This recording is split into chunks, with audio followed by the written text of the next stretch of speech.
guys, this is SneezeChiku and welcome to episode 13 of Niche Warrior Cats with Blossom Clan. We're gonna start off this episode catching up on how much the maps have changed from the last couple of episodes. So this over here was the previous map, and I'm gonna switch over to the newer map and show you guys the changes that have been made.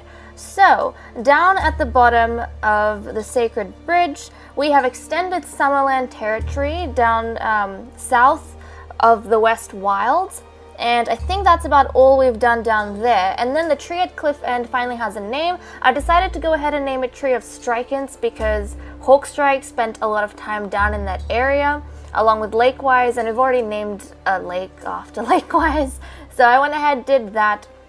The frontier, we have a little bit that it seems as though it's spread out, so it's leaned out and spread northward of the Wise Lake.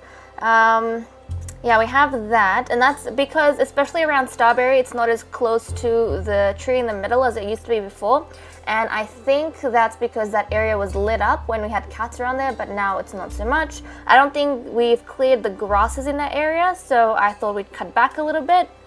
And then, in terms of what the rivers are called, so the river that flows into the Wise Lake, you guys gave a really cool suggestion, the Glowing Stream. So I've decided to go ahead and name it the Glowing Stream. And then the river south of the Sacred Bridge near Starberry that goes all the way through Summerland. It starts at Summerland, goes through Founder's Path, and ends at Cliff End. I decided to name that the Hawk Flow because, again, Hawkstrike spent a lot of time in that area, and I think she's the only nicheling who actually swam over there. So those are all the changes to the map. I hope you guys like that and are on board, and let's get started with the episode. So, we are over here with the lovely Bloompelt, and you lovely said that you really liked her name, and to be honest, I do too. It is honestly a shame that she is not going to be a queen at any stage, but hey, at least she's going to be the sweet mother medicine of the frontier.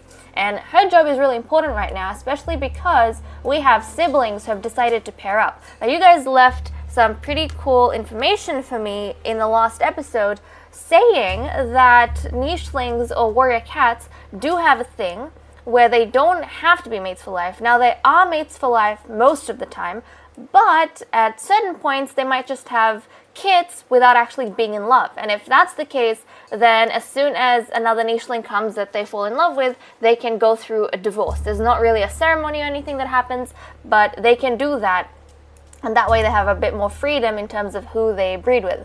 So right now, I mean, obviously Dostar and Copperhunt are not in love at all. They're siblings. They have to do this. You know, they don't want to, but they have to, otherwise the clan's gonna die, and they have to think about the clan first and foremost. Now, if another nicheling comes along that is more compatible with them and they fall in love with, then they're probably going to go through that little warrior cat divorce that you guys spoke of, and then go ahead and find another mate.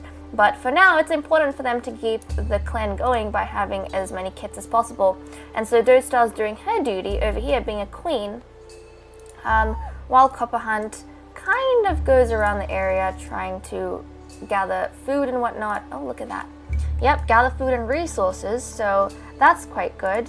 We have Falcon Eye, who's helping out with collecting berries. She is going to be a permanent queen, so it's actually important for her to move over here because she's probably going to be helping look after the kits.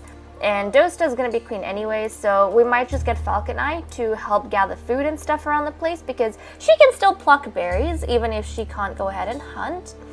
This is not the Pirate Cove, so we don't have to worry about nichelings having to hunt. It's just that they can't be warriors. Right, okay, and we are going to move Bloompelt over as well, because we do want Bloompelt to be right next to the queen in case she has a secret child, because they do have a chance of having that. Now, they got lucky with their first kit, Ripple kit, but yeah, also you guys left some really cool prefixes and suffixes for me, thank you so much. And if you guys are actually leaving names for warrior cats, it's easiest for me if you separately leave prefixes and you separately leave suffixes. And that's how I'm going to be making this list. With other niche challenges and series that I do, I just ask you guys to give me male and female names. But for this one, I would prefer them to be genderless, but just give me prefixes and suffixes. and that way it'll be easier to kind of use them in this naming system. But okay, and then Pastel Snout, my darling. Okay, we're gonna move her this way. She can definitely help out with this. And the way I'm gonna work for naming these trees, because we do have, I think, 7 trees in total, and we've only named 2, the Tree of Fountains down here and the Tree of Strikens.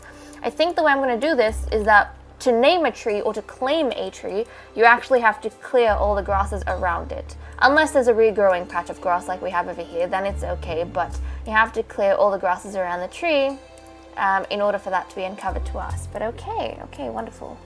Let me quickly see. Yep, okay, that's fun. Well, everyone's down here north of Wise Lake, which is kind of cute, but I guess look at that. I mean, they've moved quite a bit. It started all the way down to the Tree of Fountains, so they're all the way up here, north of Wise Lake. That's pretty crazy. But okay, we're going to turn the day over, guys, and we're going to see what sort of kit Dostar and Copperhunt have, and hopefully it is a healthy kit. And hopefully it's cat-faced, actually. Okay, they got a girl that's cat-faced, and she's healthy! Oh no. She's infertile. No, how could they? Well, she can become a warrior, but she's infertile. Oh, that just breaks my heart. That just breaks my heart. Ripple Kit has 3 fertility. Unfortunately, Dostar's kit, oh no! Guys. But, you know what this means? This is actually perfect to be Bloompelt's apprentice, because medicine cats can't have children anyways. So that actually worked out. Maybe it was a sign. This kit had to be. She's the first cat-faced kit we've had born to this pair. So I think it was just meant to be. She had to be Bloompelt's apprentice. That makes sense. And it's a shame. Bloompelt had 6 fertility. But damn, this kit has no fertility. But okay, let's go ahead, have a look at the names list and see what I can name this one. I think I'm gonna name this little kit. Here we go, guys. I'll name her Coco Kit. There we go. Coco Kit, welcome to the family. She is very adorable, and it does make me sad that, you know, I was really hopeful. But at the same time, it makes sense. She was meant to be the apprentice, because no one else over here can be apprenticed to Bloompelt under our new ruling system. So we have that. And actually, Dostar does not have to move. I mean, she doesn't have to wait to have another kit, but still, let's get Copperhunt. Oh, there we go. It worked that time around. Okay, and she's gonna try and clear the grasses over here. There we go. Copperhunt's gonna move this way. Oh, he can't clear that. Well, he can clear that next turn. We might even get past. No, I think I want Bloompelt. We'll get you to pluck the berries over here, clear the grass in that area. Wonderful.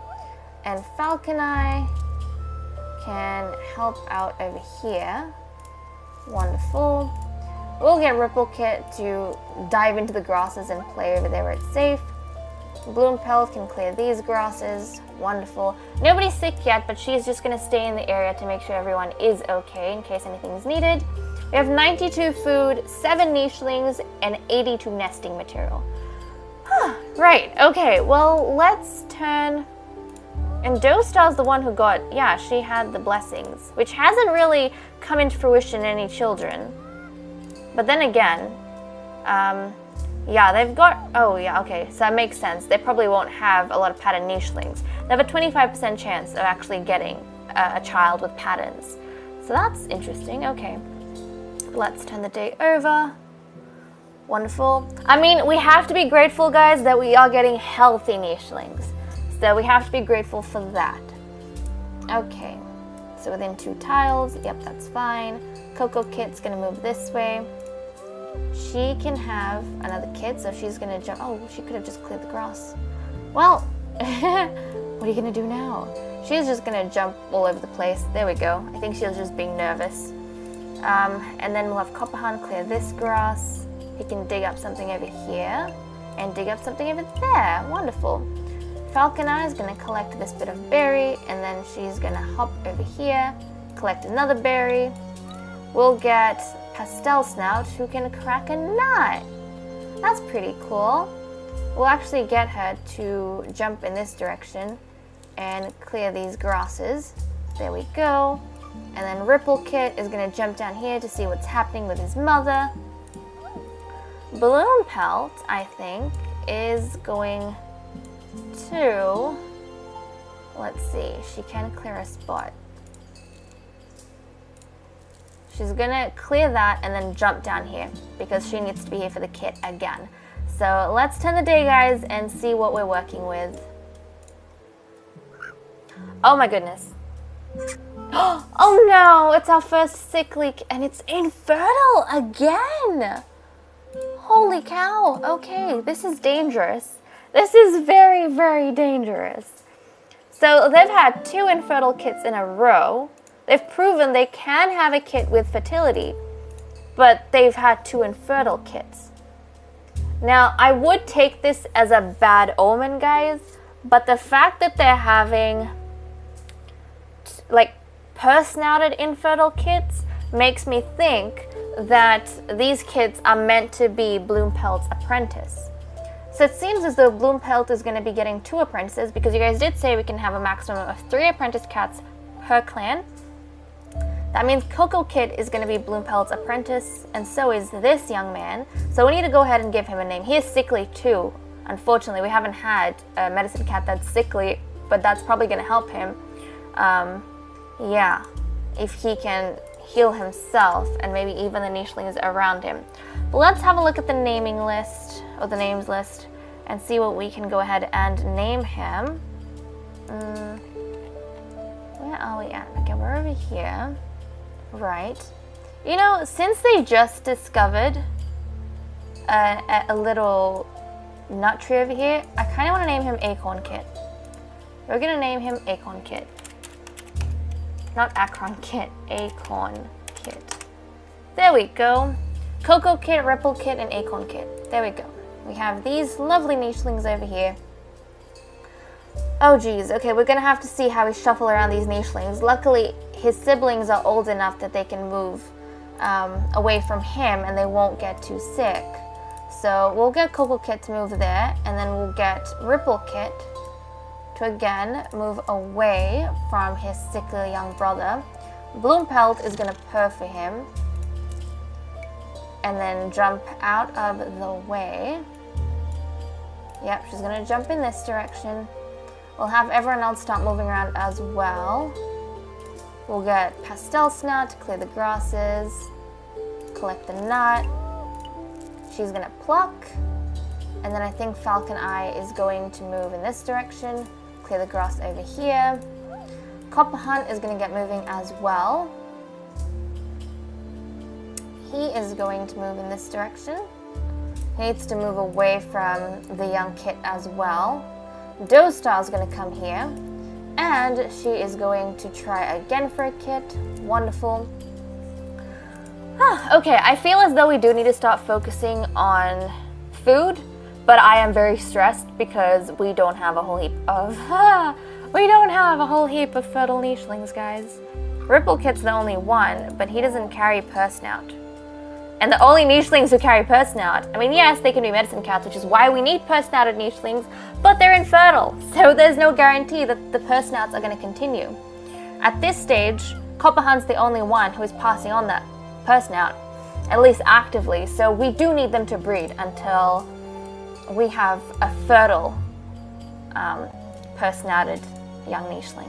But okay, guys, here we go. Let's turn the day over.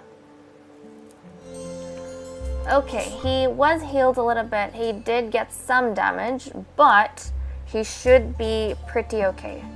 So we are going to move him, okay, in this direction, guys. We're going to move him in this direction. Bear with me. I will try not to get the others sick. We're going to have Bloompelt jump down here, purr for this nicheling, and then jump over here so that she's on board for the next young kit. Doe Star is going to move here, pluck a berry, and then move into this nest. so that she doesn't get sick by Acorn Kit. Coco Kit, this is tough. Coco Kit can't move that far. She has one. Oh no, Coco Kit might get sick. Uh-oh. Yeah, she can't move very far because, she's not in the nursery. Okay, what we'll say is that if I can move Falcon over here because she's a permanent queen, we'll usher Coco Kit out of the nursery. So, as you guys know, nursery is within 2 tiles of the main nest, and the main nest is the one Acorn Kit is next to. But we'll say that if you're accompanied by a queen, then you can step out of the nursery, which is what Coco Kit is doing, so that she doesn't get sick by her brother Acorn Kit. Right, and then Ripple Kit is old enough to be an apprentice to someone, so he has 1 attack. He can become a warrior, even if it's just in name. I mean, he has the warrior mindset. We say that when you have 1 attack, you have a warrior's mind. When you have 2 attack, you have a warrior's body. So there we go. He, at least in spirit, can become warrior. So he's now going to be Ripple Pool. Ripple Pool. And he's going to become apprentice. We don't like apprenticing them to their parents. To Pastel Snout. We also don't have a deputy right now, but he is going to become apprentice to Pastel Snout. So there we go. We're going to get him the orange gemstone, and he is going to step in this direction and start getting taught by Pastel Snout how you collect nuts and things. So there we go. She's going to start teaching him that. He does have a coconut tree nearby, so he might get knocked by that. Hopefully that doesn't happen because he's the only male in the next generation that can flip and breed. Okay. And Copper Hunt is the last one left. He is going to pluck the grasses from here. They've pretty much done all the exploration they can north of Wise Lake, and now he's going to be trying to sweep through this way. So that's pretty cool. We've done quite a bit of exploration, in my opinion, in this episode at least. But okay, let's turn the day again, and we have a lot of births happening this episode. We've already had 2 and we're having 3. So let's go ahead and see what this kit is going to be. Fingers crossed, guys, it is going to be a fertile kit. Fingers crossed, a fertile, purse-snouted kit. Let's go. It's purse-snouted, it's female, and it is not sickly, and it's fertile. Thank goodness. Okay, we got a K and B female with purse-snout that has 2 attack. Thank flippin' goodness, 2 attack and is fertile. So I think, guys, we needed these 2 to be medicine cats, which is why they were born infertile. That makes a whole lot of sense. Okay, I appreciate that, I do. So we need to go ahead and name this little kit. Let's see what you guys suggested. Oh, this is a pretty name. You know, she was born by the lake and Swan Lake. I'm gonna name her Swan Kit. There we go, let me know if you guys think about that. Swan Kit, welcome to the family. Okay, that's really pretty. That's really nice. And we need this young nicheling to be purred for. So he's going to jump in this direction. Bloompelt is going to purr and then jump here. We're going to get Doster to come this way. Oh, there we go. It took the final time. And then she is going to honey moves. Pluck a berry, and she still has 2 days. So I think she's just going to jump over here. There we go. Oh my goodness. Do you guys see this? A peaceful bear? What? Okay, the peaceful bear has all these abilities, but is there anything we can do with it? You guys let me know, because I don't know what you can do with a peaceful bear. Are they just decorative, you know, creatures that you have to get around? Is that it? Are they just moving boulders? Or can they actually do something? Okay, and then over here, I would love Coco Kit to go back to the nursery, but I don't see how she can at this stage.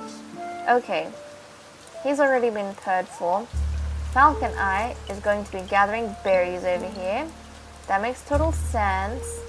Coco Kit can't exactly go anywhere to play, but I think I'm going to allow her to come down to the beach because she's being looked after by a queen. And then we need Ripple Pool to start learning the ways of, well, there we go, nut gathering.